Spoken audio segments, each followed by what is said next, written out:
Este caso ocorre em Bristol, no Reino Unido. Na manhã do dia 23 de setembro de 2015, uma mulher chamada Doutora Nikki White foi acordada pelo som de sua campainha tocando, acompanhada pelos sons de gritos e gritaria. Ela abriu as cortinas e olhou para fora. Ela viu um homem vestido apenas de cueca. Ele também parecia estar coberto de lama até os ombros. A princípio, Nick pensou que fosse uma piada ou pegadinha, mas o homem gritava e implorava por ajuda. E então, um homem chamado Thomas Sweet saiu de um dos apartamentos na rua empunhando um taco de golfe. Thomas não era um agressor. Ele também ouviu os sons de gritos e berros e estava preocupado que alguém precisasse de ajuda. A princípio, ele pensou que os sons eram devido a uma briga de raposas, mas então ele percebeu que era uma pessoa gritando. Ele saiu para ajudar. Alguns dos outros vizinhos da área também saíram para ver o que estava acontecendo. Eles se aproximaram do homem gritando e perceberam que isso realmente não era algum tipo de pegadinha estranha, e ele não estava coberto de lama. Eles perceberam que a pele deste homem estava literalmente derretendo e saindo em pedaços. O nome do homem era Mark Van Dongen. Mark tinha 28 anos e era originalmente da Holanda. Ele se mudou para o Reino Unido para estudar. Ele trabalhava como engenheiro e tinha uma namorada de longa data, Berlina Wallace, de 48 anos. O casal se conheceu em 2010. Berlina era estudante de moda e tinha quase 20 anos a mais que Mark. Em agosto de 2015, o relacionamento havia se desgastado. Amigos de Mark relataram que viam frequentemente arranhões por todo o corpo dele e que certa vez, enquanto ele dormia, Berlina jogou água fervendo nele. Então Mark fez a coisa certa e terminou o relacionamento, pois havia conhecido outra pessoa. No dia 2 de setembro de 2015, 21 dias antes de Mark ser encontrado na rua, Berlina havia ido ao seu computador e começou a pesquisar um determinado tópico. Ataques com ácido? Ela analisou 82 casos desses ataques e o que aconteceu com as vítimas. Depois de navegar por alguns dos vários sites, ela entrou na Amazon e conseguiu comprar uma garrafa de ácido sulfúrico concentrado. No mesmo dia, Mark ligou para a polícia e disse que Berliner estava o assediando e a sua nova namorada. Berliner ligou várias vezes para a nova namorada de Mark, mas quando ela atendia, Berliner não dizia nada. Ela apenas ficava em silêncio, numa tentativa de intimidar. Berliner também disse a Mark que, se ele realmente a deixasse, ela tiraria a própria vida. A polícia contatou Berliner e a advertiu para parar. Mark também ligou para seu pai neste dia. Ele disse ao pai que estava realmente com medo de Berliner. Ele explicou sobre os arranhões e a água fervente. Ele estava com medo de que ela pudesse fazer algo mais. Apesar de seus medos, na noite de 22 de setembro, Mark foi ao apartamento de Berliner para reiterar que o relacionamento deles realmente havia terminado e para tentar fazer algum tipo de reparação. Mark também tinha decidido passar a noite. Por volta das 3 da manhã de 23 de setembro, Mark estava dormindo na cama. Berliner levantou-se, foi até a cozinha, despejou um pouco do ácido que havia comprado em um copo e depois voltou para o quarto. Ela acordou Mark, riu dele e disse: "Se eu não posso te ter, então ninguém pode." Berliner então jogou uma grande quantidade de ácido sulfúrico concentrado diretamente no rosto de Mark. Mark sentiu uma dor imensa instantaneamente. Ele conseguiu correr para fora e os vizinhos vieram em seu auxílio. Eles o encontraram gritando de agonia, implorando por alguém para ajudá-lo.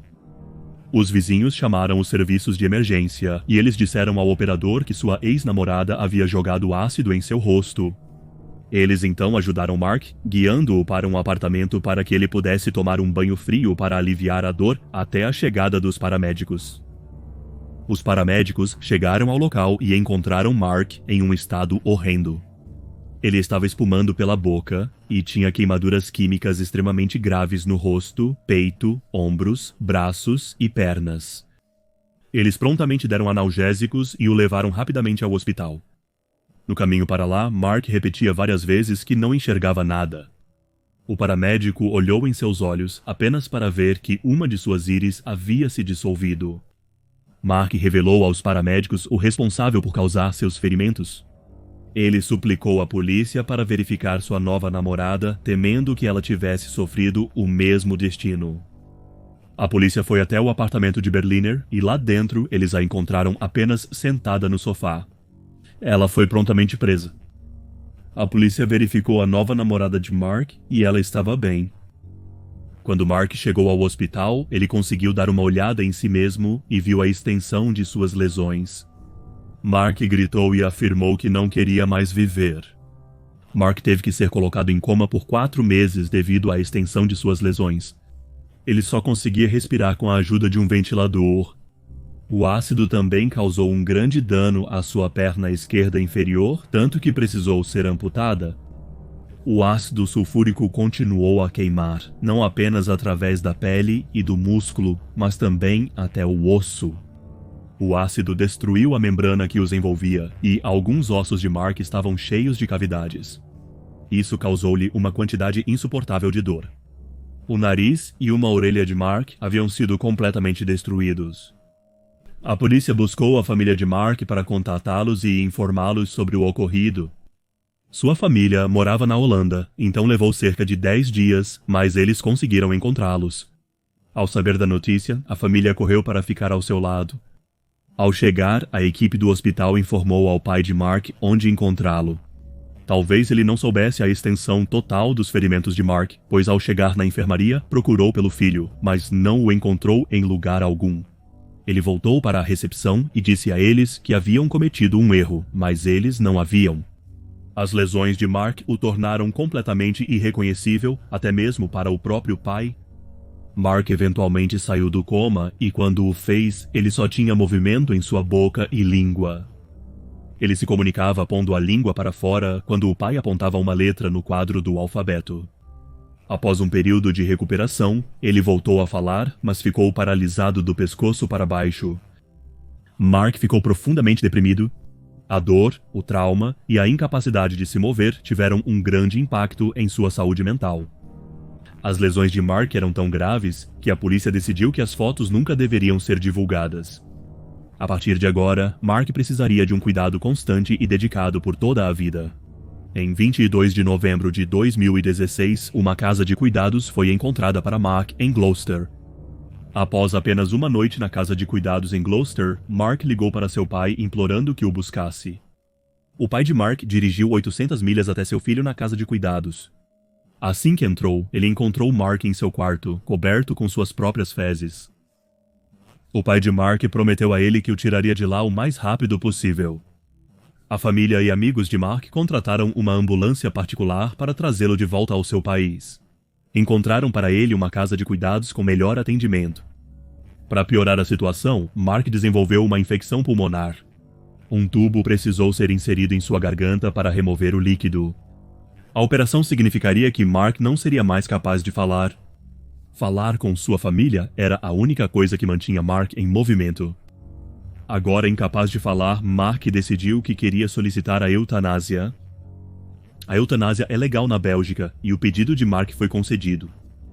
No dia 2 de janeiro de 2017, Mark e seu pai passaram um tempo de qualidade juntos pela última vez. Os médicos chegaram e às 7h15 da noite ele foi declarado morto.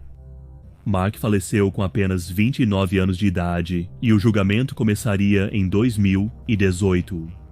A defesa de Berliner argumentou que Mark havia morrido nas mãos do médico na Bélgica durante o processo de eutanásia e não nas mãos de Berliner, e assim ela não poderia ser culpada por sua morte.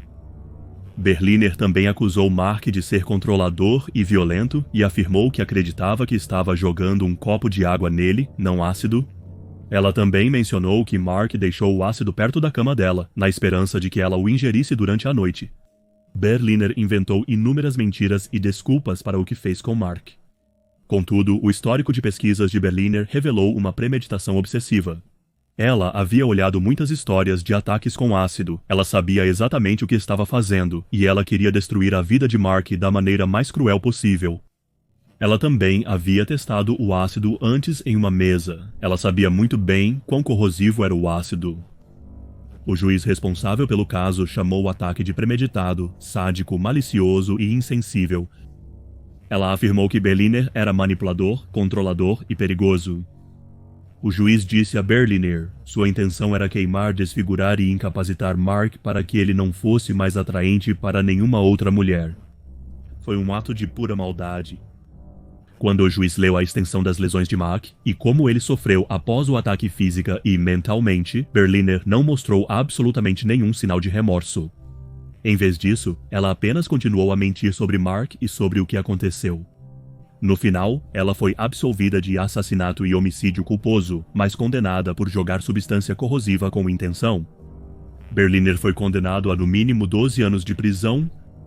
Agora, há marcas na campainha que Mark tocou quando implorou por ajuda. O ácido que queimou sua pele também corroeu o metal, um lembrete arrepiante para os moradores que vivem na área. O fato de não haver imagens de Mark me faz questionar o quão graves foram as lesões. E como eu disse anteriormente, até mesmo o pai de Mark foi incapaz de reconhecer o próprio filho. Para mim, ataques com ácido são uma das coisas mais malignas e distorcidas que uma pessoa pode fazer a alguém. Não só causa muita dor, mas também provoca desfiguração permanente. Um ataque com ácido também danifica seus músculos, pele e ossos de uma maneira que prejudica a mobilidade. Há um desconforto constante pelo resto da vida que nunca termina, e as vítimas geralmente precisam de cirurgia regular. As vítimas também sofrem de transtorno de estresse pós-traumático, depressão e ansiedade. As queimaduras também aumentam o risco de desenvolver câncer. É um nível de crueldade que é simplesmente inimaginável para mim. Na minha opinião, alguém que realiza um ataque desses merece prisão perpétua. Infelizmente, pessoas no mundo inteiro sofrem com esses ataques. Eles tendem a ser alimentados por ciúmes, ou alguém querendo se vingar por traição, ou mesmo se um parceiro apenas quer partir. Eu sei que no Reino Unido eles têm sido usados em ataques de gangues. Tentarei cobrir mais casos desse tipo. Talvez eu faça um vídeo longo sobre o assunto para ver o que acontece. Eu já cobri a história de Katie Piper, que é talvez uma das vítimas mais famosas. Katie criou uma caridade para pessoas afetadas por queimaduras e aumentou bastante a conscientização sobre o tema.